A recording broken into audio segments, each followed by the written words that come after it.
Em Contato com o Dr. Charles Stanley, celebrando 45 anos da fidelidade de Deus. One moment, I was getting cash from the bank.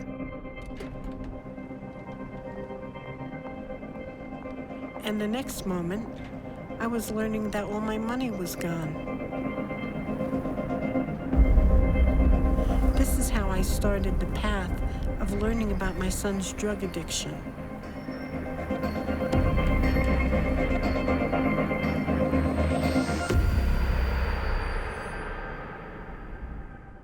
Growing up, my life wasn't easy. My father was abusive and controlling. Every day was excruciating. So when my son was born, I determined he wouldn't have to go through that suffering. It's why I gave him everything. I thought this was loving my son, but it wasn't. In time, his drug abuse consumed him.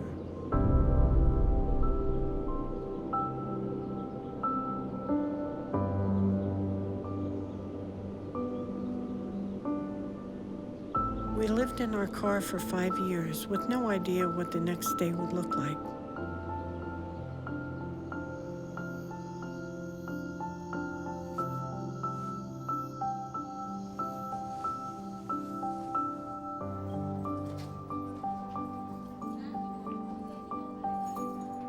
We relied on the generosity of others to survive.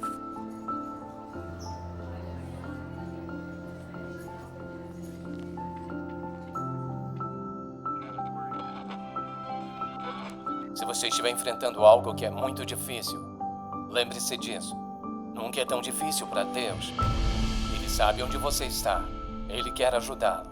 When I heard Charles Stanley teach the Word of God, it felt like my life had been prepared for that moment. Ele quer que você confie nele, passo a passo. E o que quer que esteja enfrentando, você sempre se sairá bem. I tried every way to give my son a better life than I had, but I was doing it without Christ.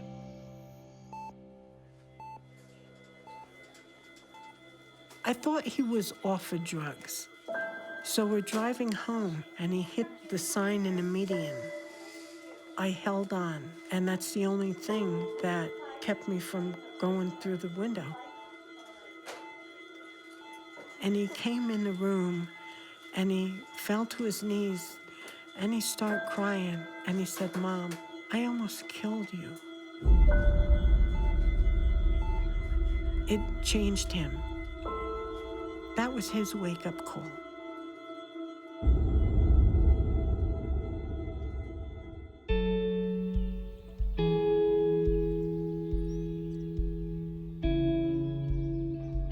We now share an apartment together. My son has been drug-free for more than 2 years. We have our life back.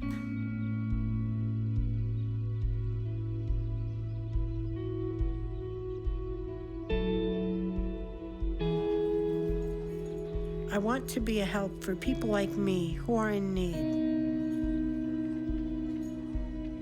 I always loved Jesus' parables, and the prodigal son is my son. He's taken everything I had and lost it. But when he came back, all that was forgotten and forgiven. I just wanted him back. That's how God has loved me, and I will spend the rest of my days loving him back.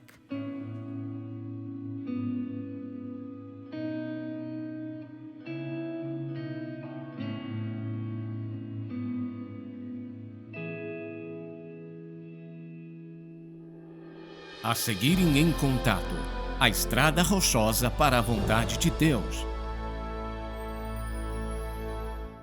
Um dos assuntos mais importantes da Bíblia é a palavra de Deus. E os incrédulos meio que zombam da ideia e os crentes muitas vezes a ignoram. Mas a verdade é que todos os dias você e eu estamos vivendo na vontade de Deus ou fora dela. É uma escolha que fazemos.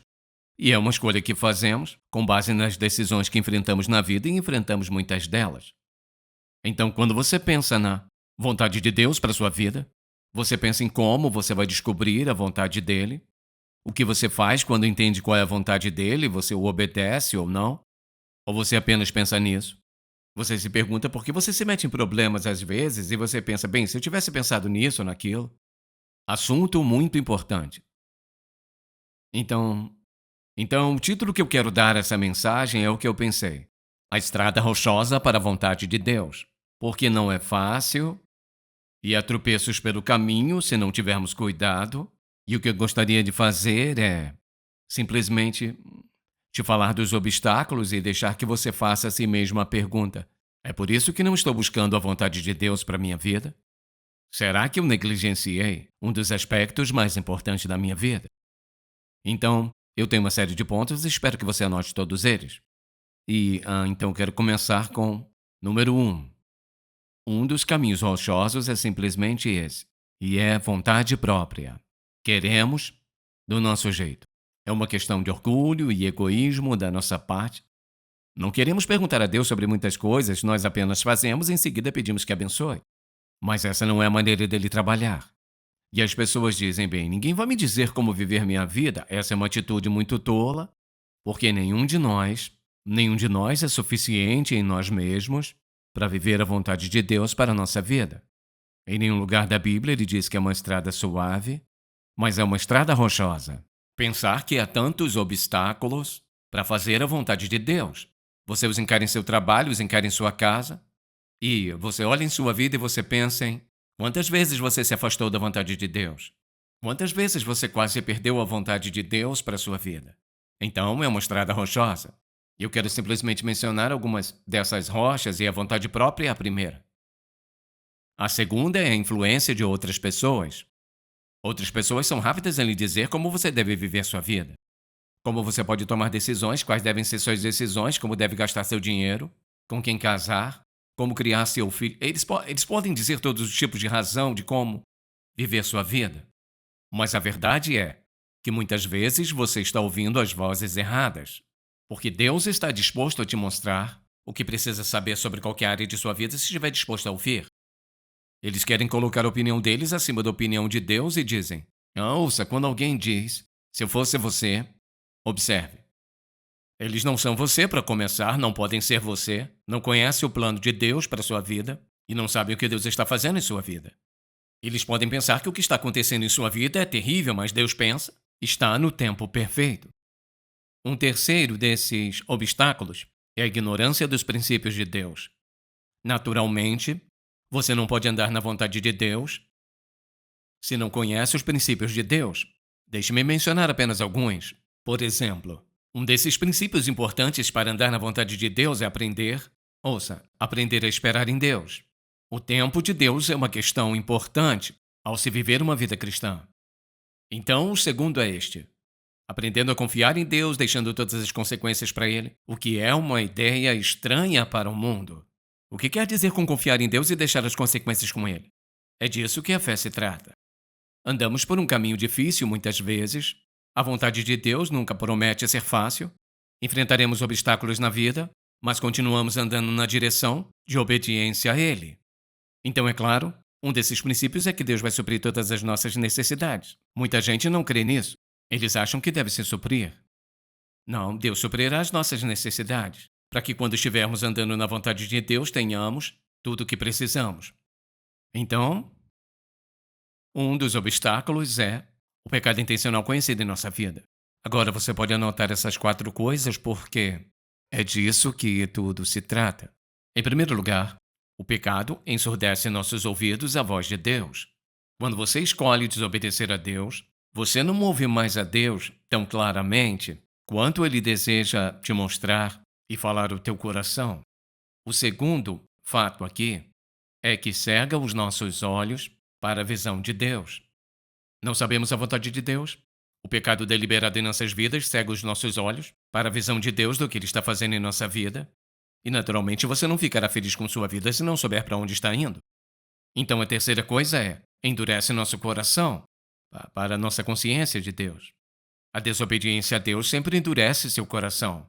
E é por isso que as pessoas tropeçam ao longo do caminho, porque Estão permitindo o pecado em sua vida, que é uma distração, e o melhor de Deus está à frente deles, e eles se desviam porque eles permitem o pecado em suas vidas. Então, quantas vezes ouvi as pessoas dizerem: eu simplesmente não entendo por que Deus me trata da maneira que me trata, não.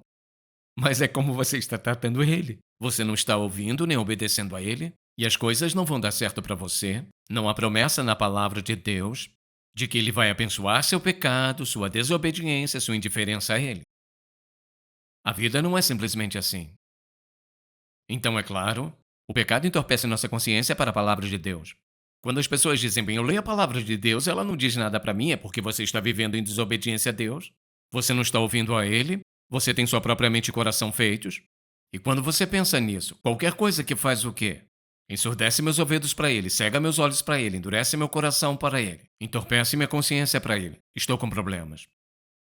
E quando está fora da vontade de Deus, eis o que acontece.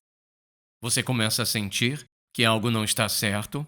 Você se pergunta por quê, não olhe para outro lugar, olhe para dentro do seu coração para ver o que está acontecendo na minha própria vida. Eu realmente, verdadeiramente quero conhecer e andar na vontade de Deus. Então, é claro, um desses obstáculos ao longo do caminho é a dúvida. Porque viver a vida cristã não é fácil. É fácil duvidar. E quando duvidamos de Deus, o que acontece? Tomamos decisões erradas. Então, se duvido dele, do que estou duvidando? Estou duvidando? Vamos pensar nisso, analise por um momento. Se duvido de Deus, do que estou duvidando? Estou duvidando que Deus tem uma vontade para mim pessoalmente. Ele pode ter alguma vontade geral, mas não para mim pessoalmente, sim, ele tem. Estou duvidando que Deus fará sua vontade conhecida. Duvidamos dele porque não temos os fatos. Os fatos são: Deus ama cada um de nós individualmente. Ele tem um plano para a nossa vida. Ele nos guiará por esse plano e proverá tudo o que precisamos. Haverá dificuldade, lutas e dores, sofrimento e perda. E tudo isso Deus transformará para o nosso bem, se eu reconhecer a fonte disso. Todas as dificuldades e lutas e provações não vêm do diabo. Deus permite que coisas em nossa vida façam o quê? Nos faça crescer, para nos amadurecer em áreas que não somos maduros. E às vezes as pessoas confiam no Senhor Jesus Cristo como seu Salvador, e então grandes dificuldades surgem em suas vidas. Agora veja isso. Deus permite essa dificuldade para fazer o quê? Nos formar, nos moldar, nos fazer, nos mudar, eliminar coisas em nossas vidas que não deveriam estar lá. Levamos tudo para o lado pessoal e dizemos, bem, Deus não me ama. Realmente não funciona porque vejo o que está acontecendo. Veja o apóstolo Paulo, olhe para todos os principais personagens da Escritura. Pense nas dificuldades que eles passaram. Todas as quais Deus costumava fazer o quê? Para cumprir seu propósito e para moldar e tornar homens e mulheres piedosos. E lembre-se que esse é sempre o objetivo de Deus. O objetivo de Deus não é te agradar. O objetivo de Deus não é nos dar tudo o que queremos. O objetivo de Deus é nos moldar à semelhança de Cristo. Então, quando há dúvida, dúvida geralmente nos leva à direção errada. Então pergunte a si mesmo, da melhor forma que conhece sua vida, você está vivendo uma vida de obediência a Cristo? Você tem o trabalho que Ele te deu? Você se veste como um crente? Você gasta seu dinheiro como um crente? Ou seja, seu objetivo é seguir a liderança do Senhor em sua vida. Você poderia dizer, como conheço bem meu coração? Estou vivendo uma vida acreditando e confiando que o Senhor me guiará a cada passo do caminho. Ele quer, Ele deseja, Ele planejou. E a conclusão de nossa vida é o resultado de se seguimos ou não a sua vontade. Não é fácil, porque há muitos obstáculos e é isso que estou fazendo, apenas uma lista deles. Um deles é, digamos, sentimento de indignidade, como Gideão. Veja Moisés. Quando Deus veio a Moisés e Moisés ouviu o que Deus disse que queria que ele fizesse, ele disse, eu não consigo falar, não consigo fazer isso, não consigo fazer aquilo. E eu me pergunto quantos servos de Deus saíram da vontade de Deus no início de suas vidas porque disseram que não conseguiam falar, não podiam cantar, não podiam fazer isso, aquilo, não fariam aquele trabalho. Ouça, não subestime, veja com atenção, não subestime o que ele pensa que você pode fazer porque ele estará lá para te ajudar a se tornar quem ele quer que você seja. Então não tome decisões baseadas no que você acha, tome decisões com base no que Deus o chamou para fazer. Ele vai fazer o que quer que ele saiba ser o melhor para nós, fornecer tudo o que precisamos para realizar a vontade e propósito dele para a nossa vida. Não disse que seria um caminho fácil. E muitas pessoas retrocedem. O que eu quero dizer com isso é, simplesmente voltam ao pecado. Eles voltam ao pecado e não é tanto um deslize, é uma questão de escolher, tomar a decisão de fazer o que você costumava fazer, que Deus te livrou, porque você não acha que pode ser a pessoa que Deus quer que você seja. Mas lembre-se disso. Não há nenhum lugar na Bíblia onde Deus diz, com sua palavra, que se um de seus filhos pecar, é isso. O fim, não. Porque ele disse, se confessarmos os nossos pecados, ele é fiel e justo para nos perdoar os pecados e nos purificar de toda injustiça. Ao longo da nossa caminhada cristã, cometeremos erros e pecaremos às vezes. E Deus nos tem dado a certeza de que ele não faz de nós um excluído porque o desobedecemos, porque vacilamos em algum lugar ao longo do caminho. Nem todos somos tão fortes, outra pessoa pode ser às vezes. Então cometemos erros, escolhemos desobedecer a Deus, sofremos as consequências e o que fazemos? Ir embora? Não. Peça a Deus que nos perdoe sincero e honestamente e olhe para Ele para nos dar sabedoria, orientação e direção e um aviso em nosso coração para evitar esse pecado. Deus está do nosso lado para nos capacitar para sermos a pessoa que Ele quer que sejamos. E agora veja isso. Você diz bem, suponha que eu peque muito, não sei o que você quer dizer com esse muito, mas posso pensar em algumas coisas. Mas deixe-me apenas dizer isso. Você não pode pecar tanto que Deus não o recupere. Mas você pode pecar tanto que vai desejar não ter pecado. Porque Deus tem uma mão castigadora, veja isso. Mas sabe o que Ele está fazendo? Está nos amando de volta à vontade dEle. Ele não vai te expulsar porque você vacila ao longo da caminhada. Então, é claro, uma dessas desculpas que damos é a ocupação. Sabe? Ando tão ocupado que não tenho tempo de ir à igreja. Ando tão ocupado que não tenho tempo de ler a Bíblia. Ando tão ocupado que eu só sussurro uma oração antes de dormir. Sussurro uma oração. Ocupação é uma ferramenta do diabo. Todos nós podemos alegar que a ocupação é uma desculpa para o nosso pecado. Porque, veja isso, vivemos em um mundo que está em oposição a quem nós somos e ao tipo de vida que estamos vivendo. Nós temos um mundo que é oposição ao que nós somos. Então, uma das coisas mais importantes que fazemos é passar tempo com Ele. Pode ser um curto período ou um longo período de tempo, mas todos nós precisamos desse relacionamento. Veja isso, leva tempo para ser uma pessoa piedosa. Leva tempo para andar com o Senhor. E leva tempo para conhecer sua vontade. Mas é uma estrada rochosa. E se você está procurando por facilidade, posso te dizer isso. Não fica fácil. Algumas coisas podem não ser tão difíceis quanto outras, mas nunca chegará um tempo em sua vida em que viver uma vida piedosa será fácil e poderá simplesmente relaxar. A próxima coisa você sabe está sendo desobediente a Deus. Deus nos deu uma vida. Ele nos deu uma vida incrível, Ele nos deu o Espírito Santo para viver dentro de nós, para caminhar conosco todos os dias e enfrentar todas as circunstâncias que enfrentamos. Lembre-se disso. Você pode se sentir sozinho, mas não está sozinho. Pode se sentir sozinho, mas não está sozinho. E quando você olha para a sua vida, por exemplo, e pensa, bem, o que eu estou perdendo? Pergunte a si mesmo. Você está perdendo aquele tempo precioso que Ele deseja passar com você para lhe dar conforto, força, sabedoria, orientação, direção, apoio, ajuda, avisos em sua vida. Isso é quem Ele é.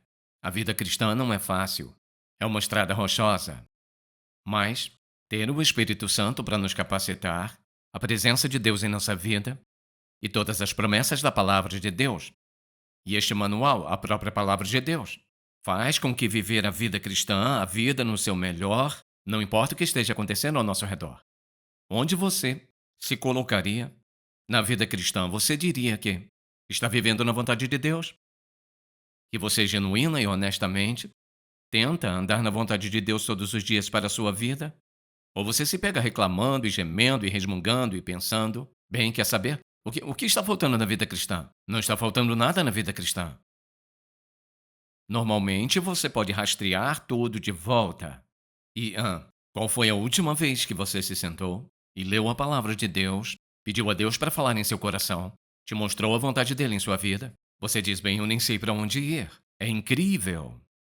Quando você não sabe para onde ir, e você vai em algum lugar e você olha para baixo e parece que tem seu nome ali. Deus sabe o que você precisa ler. Ele sabe quando você precisa ler. E ele sabe exatamente o que é preciso para encorajar seu coração. Então pergunte a si mesmo: está satisfeito com sua vida cristã? Não quero dizer que você acha que tudo é simplesmente perfeito. Mas você sente que está crescendo? Então eu penso em 3 coisas que eu acho que as pessoas temem, que sentirão falta na vida cristã. Número 1, elas temem o que Deus pode exigir delas. Então elas pensam: bem, você sabe Deus. Deus pode me chamar para ser um missionário? Não, não, não se preocupe com isso. Deus pode querer que eu faça isso, aquilo outro, não. Veja isso. Um pai amoroso só exigirá, veja isso, o que ele sabe que você é capaz de fazer com a ajuda dele, sua força e sua sabedoria. Nunca exige mais do que ele permita que você faça. Em segundo lugar, o medo do fracasso. Diz: bem, eu não posso viver a vida cristã, bem, nenhum de nós pode viver a vida cristã sozinho. Todos nós falhamos às vezes, pedimos a Deus que nos perdoe e seguimos em frente, mas nós não desvalorizamos e não fazemos isso de maneira tola. Ou ao acaso, se ele diz: se confessarmos nosso pecado, significa se concordamos com ele sobre isso. Se confessarmos os nossos pecados, ele é fiel e justo para nos perdoar os nossos pecados e nos limpar de toda injustiça, nos pega na estrada da vida cristã e nos leva adiante. Sabe, você não vive na lama da desobediência e do pecado em sua vida. Você pede a Deus que o perdoe. E você segue em frente. Não há tal coisa como um santo sem pecado. Estamos todos contaminados porque, ouça, a estrada para viver a vontade de Deus é uma estrada difícil. Iremos tropeçar a menos que nos apoiemos fortemente em nosso Senhor. Ouça a Ele, dependa do Espírito Santo. Então, portanto, veja isso. Isso é o Espírito Santo de Deus que habita em você para te capacitar a fazer tudo e qualquer coisa que Deus exigir de você. Essa é a garantia divina de Deus. Então, se falharmos, não é a parte dele. E ele sabe que quando falhamos, ele está lá para nos perdoar, e assim. Temos medo, por exemplo, do que Deus pode querer de nós, tememos o fracasso. Então, uma das coisas que tememos é a crítica. Quantas vezes você desobedeceu a Deus porque estava com medo do que alguém pode te dizer sobre a tua vida? É incrível como os cristãos podem ficar com medo das críticas de outras pessoas. Veja isso. Você vive uma vida piedosa, você vai ser criticado. Ou você vive uma vida piedosa e obedece a Deus, e tenta andar no caminho dele, na vontade dele, você vai ser abençoado, não importa o que aconteça. Deus está ao seu lado, vivendo dentro de você.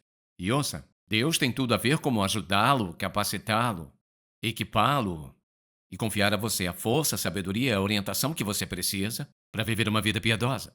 Porque todos nós brilhamos mais quando vivemos piedosamente. Então deixe-me te fazer uma pergunta simples. Quando você olha para a sua vida, não é da conta de ninguém além da sua. Ninguém mais pode ler sua mente nessa manhã. Você diria que você está andando na vontade de Deus para a sua vida? Agora, eu não disse que você nunca peca, eu não disse que você nunca vacila, eu não disse que você nunca vai cometer erros, eu não disse que você tinha que. Isto é, você acredita, conhecendo sua vida melhor, que está andando na vontade de Deus. Não, não no passado. Não é o que você vai fazer, mas você crê que o melhor que você conhece de sua vida, você está andando na vontade dele. Haverá momentos em sua vida que será mais fácil ser obediente do que em outros.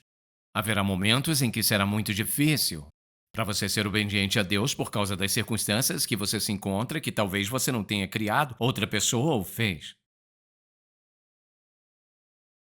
O lugar mais seguro para estar é no centro da vontade de Deus.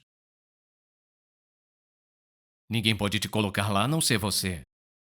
Você diz: como eu chego lá? Você pede a Deus para te perdoar do seu pecado. E você diz a Ele que o melhor que conhece é do seu coração, Senhor. Eu quero que você governe minha vida, guie minha vida, me mostre o caminho. E, Senhor, com sua ajuda e força e poder do Espírito Santo, farei o meu melhor para te seguir. Você não pode prometer a Ele que nunca mais vai pecar. Não pode prometer a Ele perfeição. Não pode prometer que sempre fará o que é certo. Mas pode dizer: Senhor, eis a minha vida. É o desejo do meu coração. E eu vou confiar no Espírito Santo que você colocou dentro de mim e me prometeu o poder e a força para ser obediente a ti. Essa é a sua oração? Pai, obrigado, obrigado, obrigado pela graça. Obrigado por entender quem somos, onde estamos, porque estamos onde estamos. Obrigado pelo seu desejo de entrar em nossas vidas a qualquer momento. Nos perdoe do nosso pecado. Purifica-nos, levante-nos novamente e nos mova no centro de tua vontade. Eu oro para que você tenha falado com cada um de nós nesta manhã. Eu oro por aquela pessoa que veio hoje, que nem sabe nada sobre a sua vontade, que nunca pensou que você tem algum interesse pessoal e real em suas vidas. Que elas entreguem suas vidas a Ti hoje. Obrigado por nos amar, Pai. Obrigado porque você nunca, nunca, nunca desiste de nós. E obrigado que, no exato momento em que passarmos desta vida para a próxima, você estará lá porque você disse: eu jamais te deixarei, nem te abandonarei. Então dizemos aleluia nesta manhã, em nome de Jesus. Amém. Se você foi abençoado pelo programa de hoje, por favor, visite-nos em intouch.org. Em Contato, levando pessoas do mundo inteiro a um relacionamento crescente com Jesus Cristo e fortalecendo a igreja local. Este programa é patrocinado pelo Ministério Em Contato e sua produção é possível pela graça de Deus, suas orações e ofertas de parceiros fiéis.